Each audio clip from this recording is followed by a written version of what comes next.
de Efésios. Entramos aí no capítulo 3. Nós vamos ler do verso 1 até o verso 10. Samara, pode pegar um boletim e entregar para o nosso irmão ali? Ele tem o texto em inglês para ele, mostra para ele acompanhar. Diz assim a palavra do nosso Deus: por essa razão, eu, Paulo, o prisioneiro de Cristo Jesus, por amor de vocês, os gentios, se é que vocês ouviram falar a respeito da dispensação da graça de Deus a mim confiada em favor de vocês. Pois, segundo uma revelação, me foi dada a conhecer o mistério, conforme escrevi há pouco, resumidamente. Ao lerem o que escrevi, poderão entender a minha compreensão do mistério de Cristo, o qual em outras gerações não foi dado a conhecer aos filhos dos homens, como agora foi revelado aos seus santos apóstolos e profetas pelo Espírito. O mistério é que os gentios são co-herdeiros, membros do mesmo corpo e coparticipantes da promessa em Cristo Jesus por meio do Evangelho, do qual fui constituído ministro conforme o dom da graça de Deus, a mim concedida segundo a força operante do seu poder. A mim, o menor de todos os santos, foi dada esta graça de pregar aos gentios o evangelho das insondáveis riquezas de Cristo e manifestar a todos qual é a dispensação do mistério que durante tempos passados esteve oculto em Deus, que criou todas as coisas.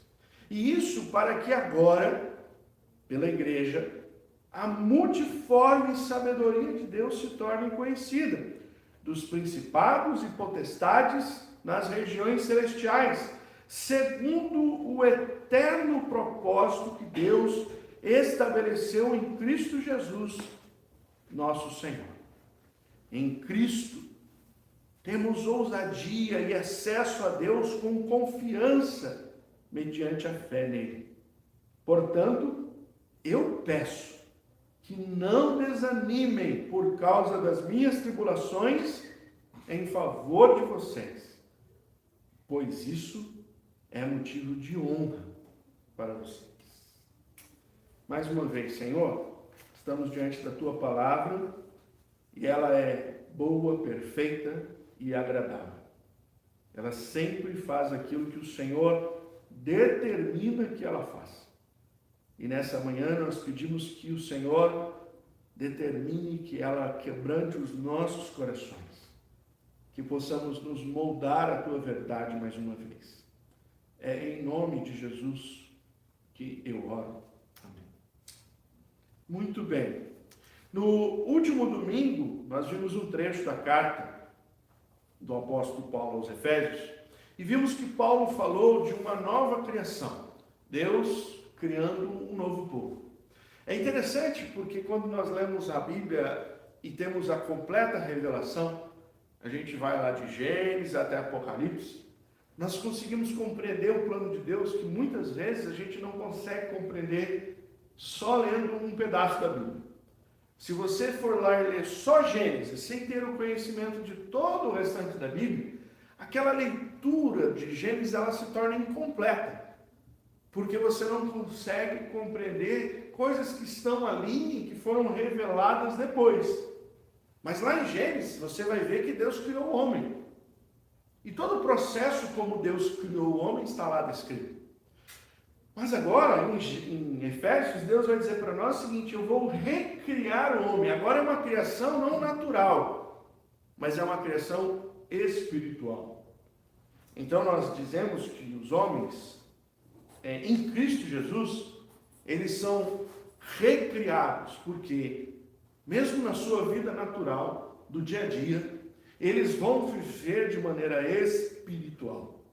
Então Paulo, no versos do capítulo 2, que nós terminamos a semana passada, verso 10 ao 23, ele fala sobre isso. Ele fala de Deus criando um novo povo.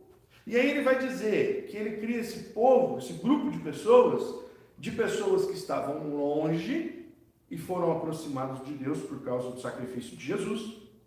Ele fala de pessoas que eram estrangeiras e peregrinas, mas agora são transformados em membros da família de Deus. E ele fala de pessoas que agora estão edificadas em Cristo para serem santuários e morada de Deus. Então Paulo usa o capítulo 2 para mostrar para mim e para você que mudança fantástica Deus fez nas nossas vidas. De quem nós éramos para quem nós nos tornamos em Cristo Jesus. E hoje ele vai trazer a continuação dessa revelação. E aí ele vai dizer o seguinte, que esse plano de Deus era um mistério. Eu tenho um versículo no Antigo Testamento que é muito bacana. Deuteronômio 29. Ele diz assim, as coisas ocultas pertencem a Deus. Então, tudo aquilo que está oculto pertence só ao Senhor. E aí ele continua dizendo, e aos filhos do homem, aos reis, requer que eles tentem descobrir. Essa é a ideia do versículo Deuteronômio 29. Mas a primeira parte que eu queria dar notoriedade aqui. As coisas ocultas pertencem ao Senhor. E quando a gente lê esse texto aqui, o apóstolo Paulo diz que todo esse plano de Deus em Jesus estava oculto em Deus. Na Trindade, lembra que a gente falou dela no primeiro capítulo? Deus Pai, Deus Filho e Espírito Santo.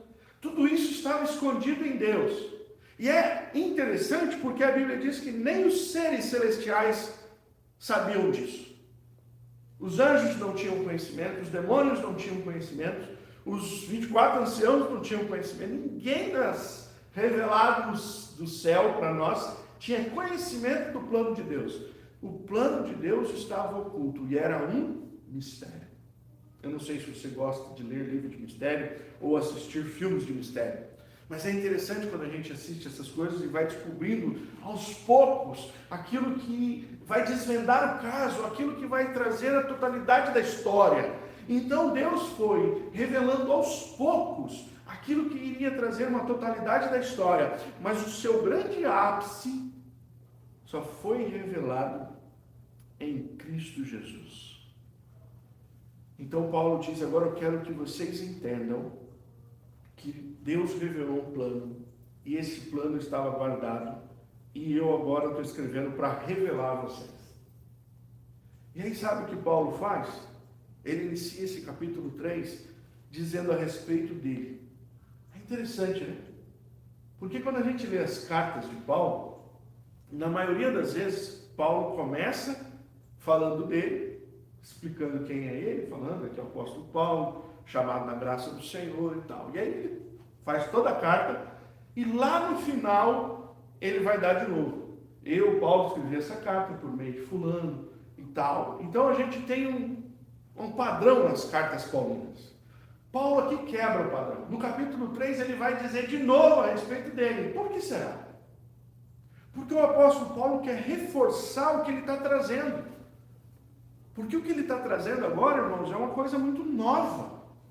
Veja, é um mistério que ninguém sabia, mas que agora poderão saber em Cristo Jesus.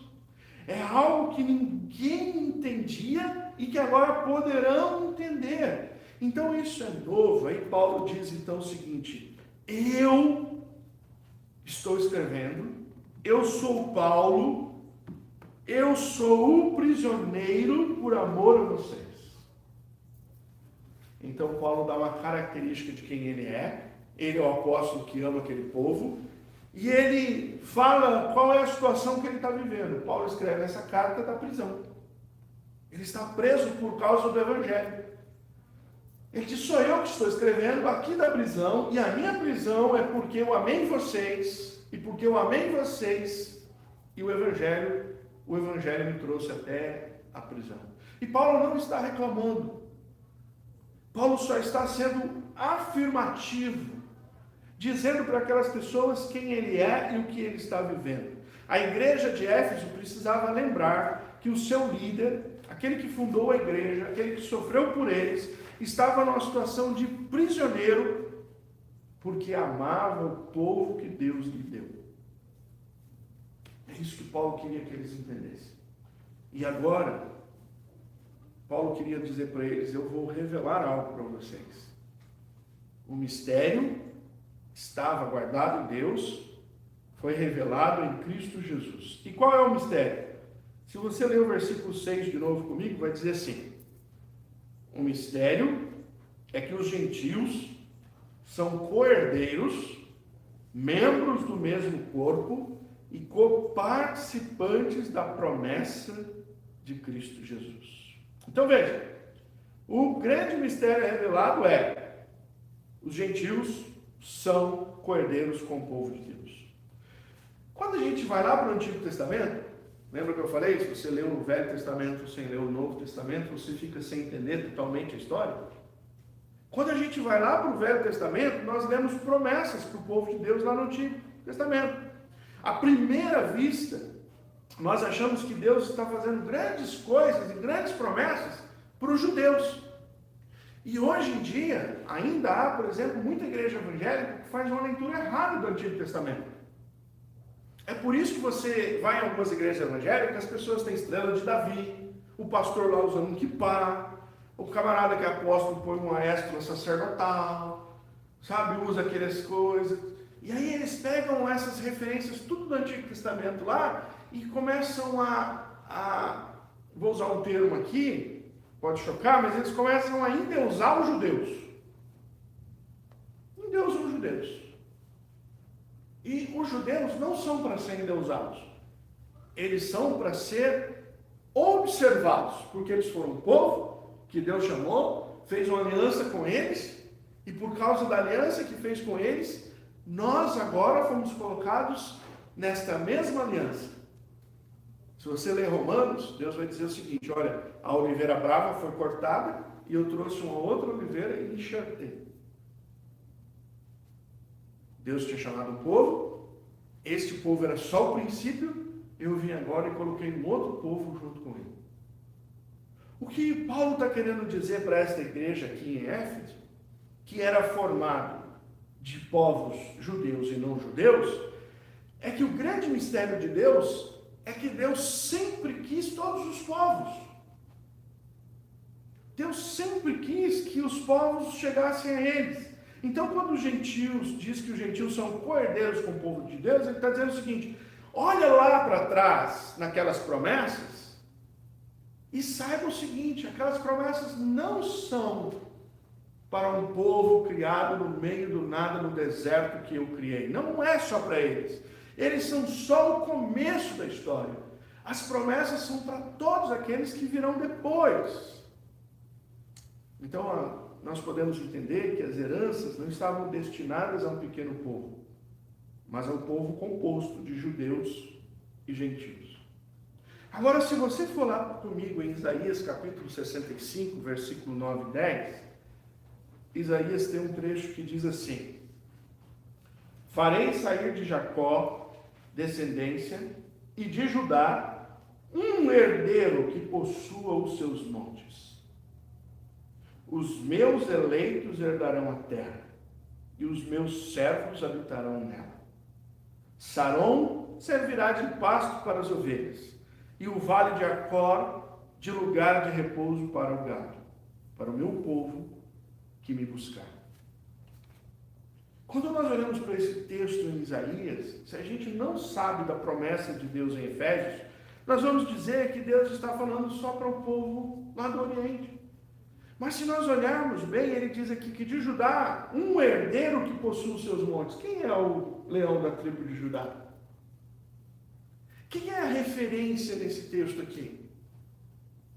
Quem é aquele que vai possuir todas as coisas? Quem é aquele que tem o poder de ter todas as coisas sob o seu domínio? E que falou aos seus discípulos que eles herdarão a terra. Então, quando nós olhamos para o texto lá de Isaías, com a visão do Novo Testamento, nós podemos apontar para esse texto e dizer: escuta, isso aqui é para o povo de Deus em totalidade, não é para um povo demarcado territoriamente. Não é para um povo que Deus chamou vindo de um homem chamado Abraão. Não, não, não. Não é só para esse povo geográfico, mas que em Abraão Deus já estava chamando Jesus. Em Abraão Deus já estava chamando a igreja. Em Abraão já estava o seu nome na promessa. Os gentios são membros e por isso são co-herdeiros com o povo de Deus. O que nós vamos herdar, irmãos? Tudo aquilo que Deus prometeu para o povo dele. Tudo que Deus prometeu para o povo dele em toda a Bíblia é herança dos cristãos, daqueles que estão em Jesus Cristo. Então a primeira coisa que Deus quer é que a gente saiba quem a gente é. A gente é co-herdeiro. Tudo que o Senhor quer e tem, Ele quer para nós. Segunda coisa, os gentios, eles são membros do mesmo corpo. Paulo, como já vimos na semana passada, usa figuras para ilustrar e para fazer a gente entender o que é essa ideia de ser corpo, ser povo de Deus, ser igreja. Então você vai ver que ele usa a figueira, você vai ver que ele usa o que a gente viu semana passada, que é o templo, o edifício, um tijolinho do lado do outro, lembra que eu falei? Formando o corpo de Deus, corpo de Cristo. E agora ele vai dizer que nós somos parte do corpo, ou seja, nós estamos juntos, agora, gentios, com o povo da antiga aliança, que aceitou Cristo, e nós nos tornamos uma referência. Qual é essa referência? Está aí agora o corpo de Cristo. Como Paulo afirma, que acabou de falar um pouco atrás, né? Você vê o texto, Paulo diz, olha esse mistério que eu estou revelando aqui para vocês, eu falei resumidamente nos versículos anteriores. O apóstolo Pedro, ele diz assim que Paulo falava coisas difíceis de entender. E realmente, quando a gente vai estudar o apóstolo Paulo, ele é muito sábio. E às vezes algumas coisas que ele escreve fica difícil de entender. E o Pedro tinha um pouco de dificuldade. Mas Paulo diz assim, olha, vocês são membros do mesmo corpo. Vocês pertencem à mesma categoria de gente. Vocês não são inferiorizados. Vocês não podem se colocar como aquele é o povo de Deus e nós somos qualquer coisa. Lembra da mulher que vai atrás de Jesus e diz para ela, e Jesus, faz aqui um milagre, minha filha precisa de um milagre. E aí Jesus diz para ela assim, então, eu vim para os meus, eu preciso ir para os judeus. E a mulher diz para ele assim, escuta, Senhor, mas até os cães comem das migalhas que caem nas mesas dos seus donos. Jesus olha para ela e diz, nunca vi fé assim, vai, a tua fé te salvou, vai, o que você queria está resolvido. Lembra desse texto das Escrituras? Agora Jesus está dizendo que nós não somos mais os cachorrinhos. Nós não podemos ter esse sentimento diante de Deus, de que Deus tem um propósito com o povo e que a gente faz parte da beiradinha. Não, nós somos o povo. Em Cristo nós fazemos parte, nós estamos no mesmo caminho, nós temos as mesmas heranças e por isso nós fazemos parte de tudo aquilo que Deus tem para nós. Já que Paulo falou que escreveu um pouco atrás, explicando isso, eu queria ler 3 versículos com você, do capítulo 2, versículo 14, 15 e 16, que ele diz assim, porque ele, Jesus, é a nossa paz. De 2 povos ele fez um só, e na sua carne ele derrubou a parede de separação que estava no meio, a inimizade. Cristo aboliu a lei dos mandamentos na forma de ordenança, para que dos dois criasse em si uma nova humanidade, fazendo a paz e reconciliasse ambos em um só corpo com Deus, por meio da cruz, destruindo a inimizade por meio dela. Ora, o que era muito notório antigamente é que Deus tinha um povo chamado em Abraão, um povo chamado para ser bênção na terra, um povo chamado para repercutir a palavra de Deus, e este povo era tido como o ápice de Deus e os outros eram os gentios. Foi feita assim a divisão. Desde o momento em que Deus falou com Abraão, lá em Gênesis 12, de ti farei uma grande nação. A partir daquele momento em que Abraão se torna ali o eleito de Deus, e o povo de Deus é construído, o que se tornou os outros povos? Se tornaram povos isolados, povos que precisavam ser alcançados. Lembra o Salmo 96 que li aqui no começo? Anunciar entre as nações a sua glória. Eu chamei um povo pequeno para que esse povo pequeno alcançasse o mundo todo. Não é que Deus estava desprezando os outros, é que Deus ensinou um grupo para que esse grupo ensinasse outros. Uma nação alcançando as outras nações. Isso te faz lembrar alguma coisa? 12 homens, apóstolos, depois um grupo maior e depois uma ordem. Qual era a ordem de Jesus para o grupo? Vão e preguem esse evangelho em todo mundo. Um grupo pequeno alcançando outro grupo. Aqui a mesma coisa. Ele diz para nós o seguinte: vocês foram alcançados e agora vocês fazem parte do corpo que começou lá em Abraão. Lá em Abraão, Deus já tinha o propósito de que eu e você estivéssemos fazendo parte do seu corpo. Por isso que é um perigo quando a gente lê a Bíblia de forma isolada. Se a gente não tem conhecimento do todo, nós podemos interpretar de maneira errada. Você faz parte do povo de Deus que foi escolhido em Abraão.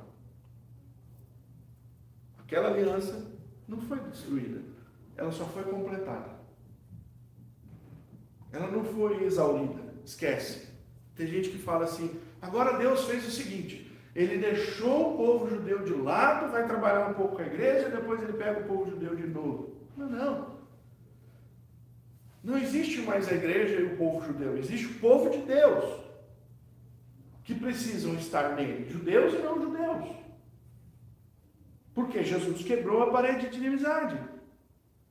E a parede de inimizade agora caindo, nós somos um só em Cristo.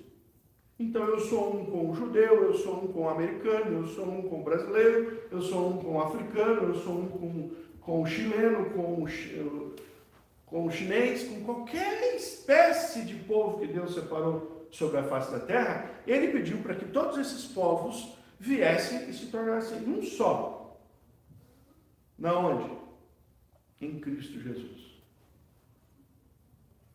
Nós fazemos parte do mesmo povo. Terceira coisa, os gentios são coparticipantes das promessas. Quais são as promessas? Todas as promessas que Deus tinha feito na sua palavra se cumprem em Jesus.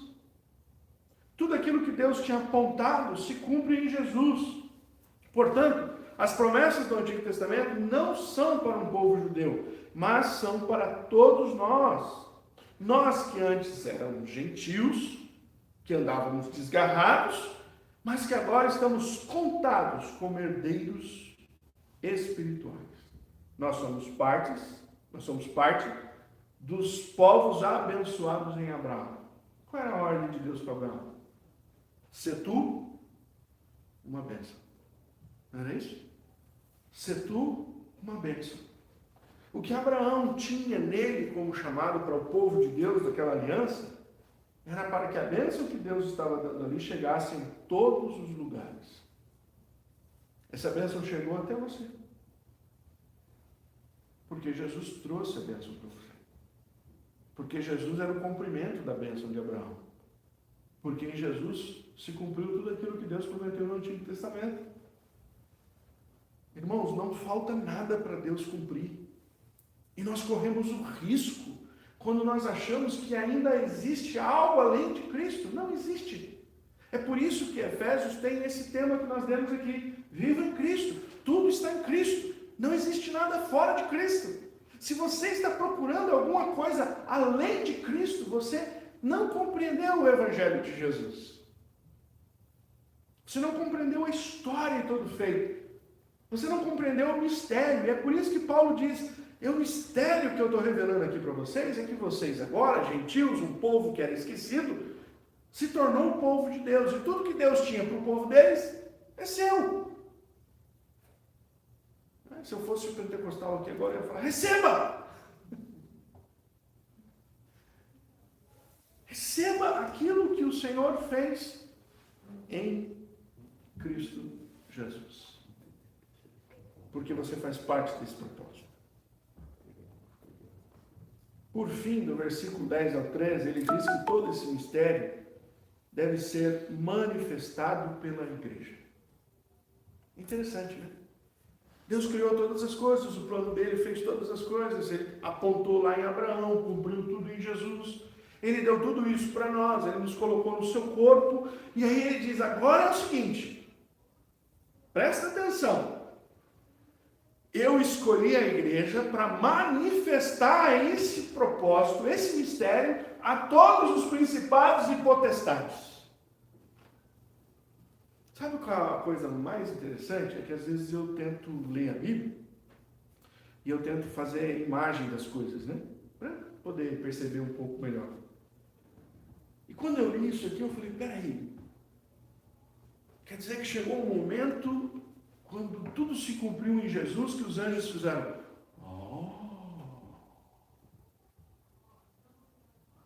os demônios fizeram, caramba,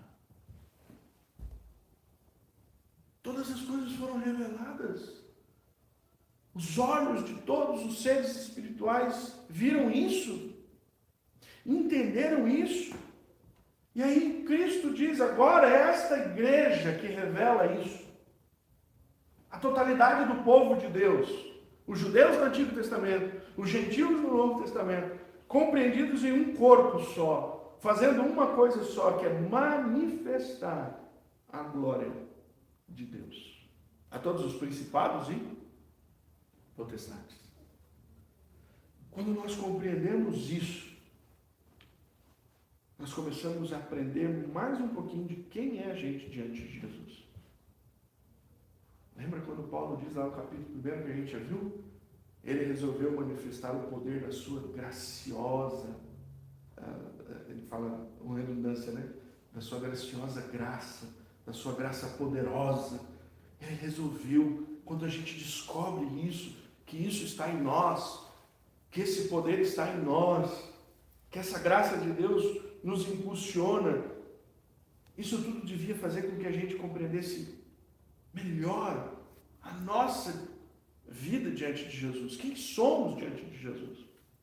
Por causa dele. Quem somos nós que vivemos em Cristo Jesus?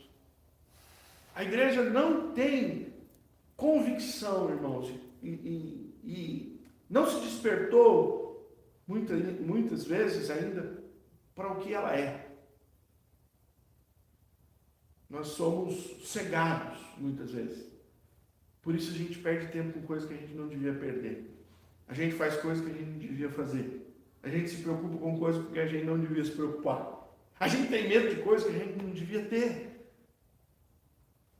Porque às vezes a gente é míope diante daquilo que Deus falou que a gente é. E aqui ele diz o seguinte, vocês precisam manifestar isso para todos os poderes deste mundo. São vocês que vão fazer isso. Então Paulo encerra esse período da carta falando para os seus discípulos que o mistério que Deus revelou em Cristo, na verdade, é a junção entre dois povos, e esse povo agora, a saber, a igreja, tem um chamado para viver diante de Deus, chamado para viver uma nova realidade em Deus. E aí ele diz que é para viver diante de Deus, confiante na sua presença, pois nós temos acesso a ele por meio de Cristo Jesus.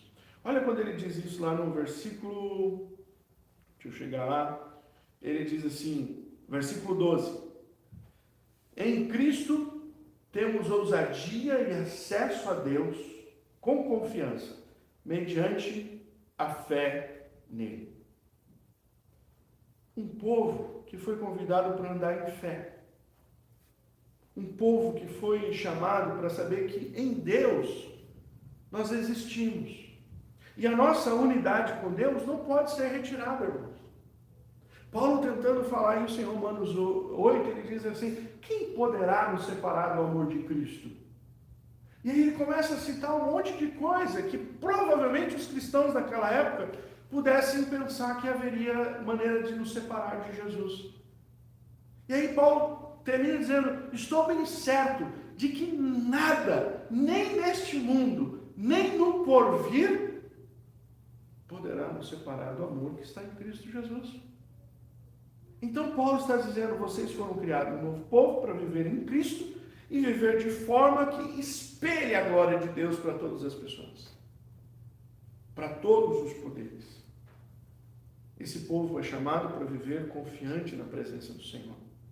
Romanos 5, versículo 1 e 2 diz assim: justificados, pois, mediante a fé, temos paz com Deus, por meio de nosso Senhor Jesus Cristo, pelo qual também obtivemos acesso, pela fé, a esta graça, na qual estamos firmes, e nos gloriamos na esperança da glória de Deus.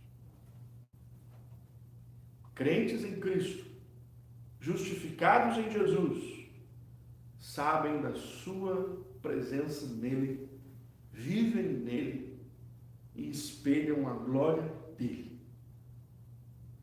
Esse é o mistério que Paulo queria anunciar.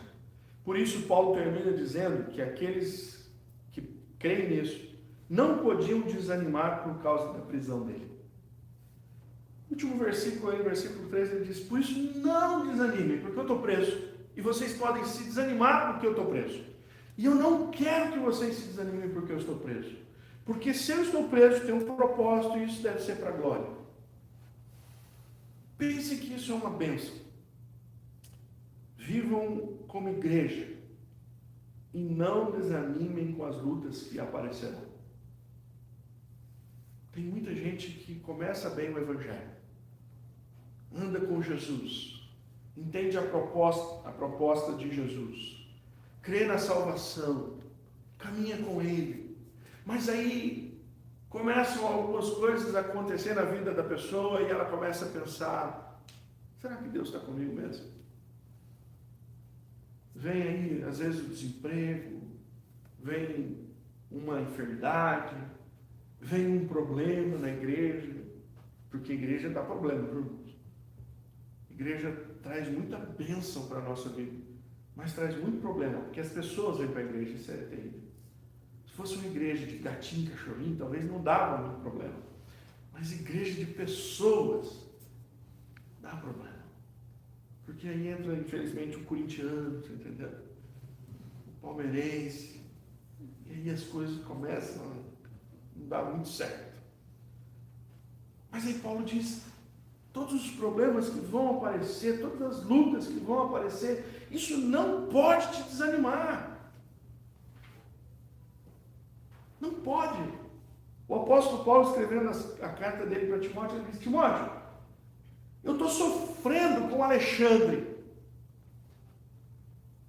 Alexandre, que disse que era meu irmão, está me perseguindo. Sabe o que era Alexandre? Era líder da igreja de Éfeso. Traiu o apóstolo Paulo. O abandonou. Coisas acontecem, até mesmo na igreja natural, onde pessoas naturais que ainda convivem com seus problemas e pecados, as lutas aparecem.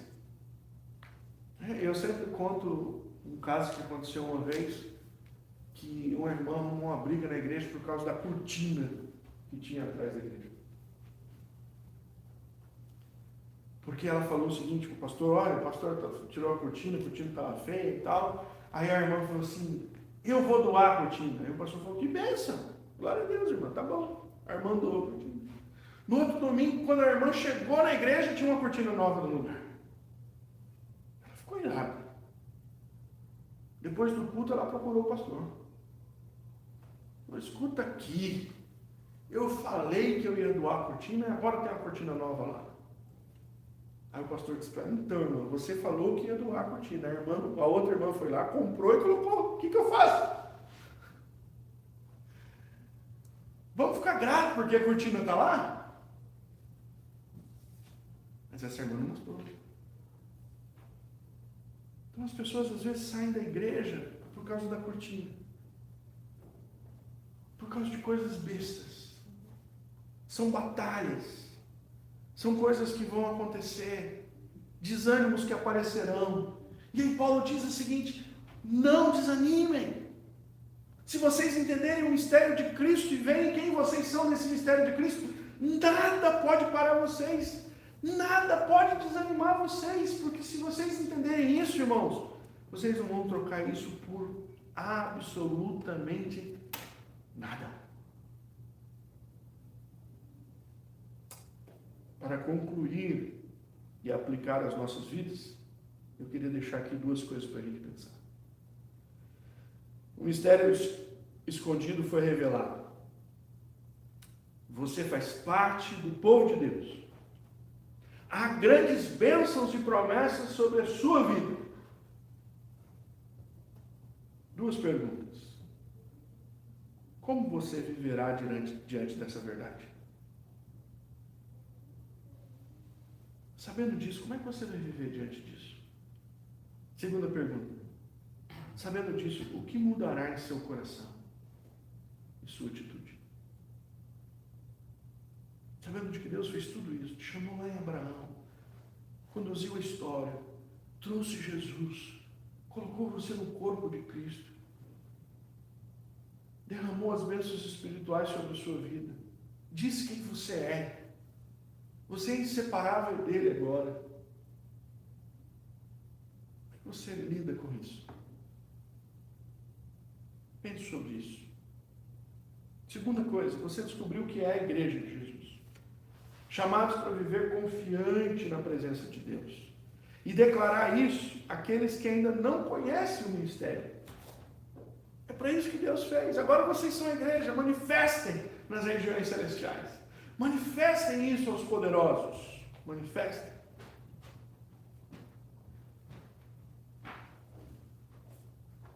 Duas perguntas para você pensar. Isso faz sentido para você? Faz sentido para você saber que você é isso? Faz sentido para você que você precisa viver dessa maneira? Você é a multiforme sabedoria de Deus que Deus fez para apresentar o mistério de Deus nas regiões celestiais? Isso faz sentido para você? E por último, você deseja viver essa fé e compartilhar essa fé com outras pessoas? Você quer mais pessoas vivendo em Cristo? Você quer mais pessoas sabendo que elas devem viver para a glória de Deus? Se você quer, você deseja viver e compartilhar isso com outros? Pense sobre isso. Todas as vezes que nós estamos diante da palavra de Deus e há uma verdade espiritual para nós, nós precisamos tomar uma atitude com essa verdade espiritual. Que o Senhor nos ajude. Vamos orar? Obrigado, Senhor, pela tua palavra, porque ela é boa, perfeita e agradável. Obrigado porque ela revela quem é o Senhor, quem somos nós. E a beleza do texto de Efésios é revelar que nós somos agora o povo do Senhor em Cristo. Nós não éramos nada, Senhor. Nós estávamos mortos lá nos nossos delitos e pecados, mas o Senhor decidiu nos chamar e nos colocar no seu povo. Muito obrigado por isso. E agora, sobre nós, ó Deus, pesa a glória do Senhor para que seja transmitida neste mundo vil, pecaminoso. Que o Senhor nos ajude. Que possamos fazer isso para a glória do Teu nome. Em nome de Jesus que eu oro.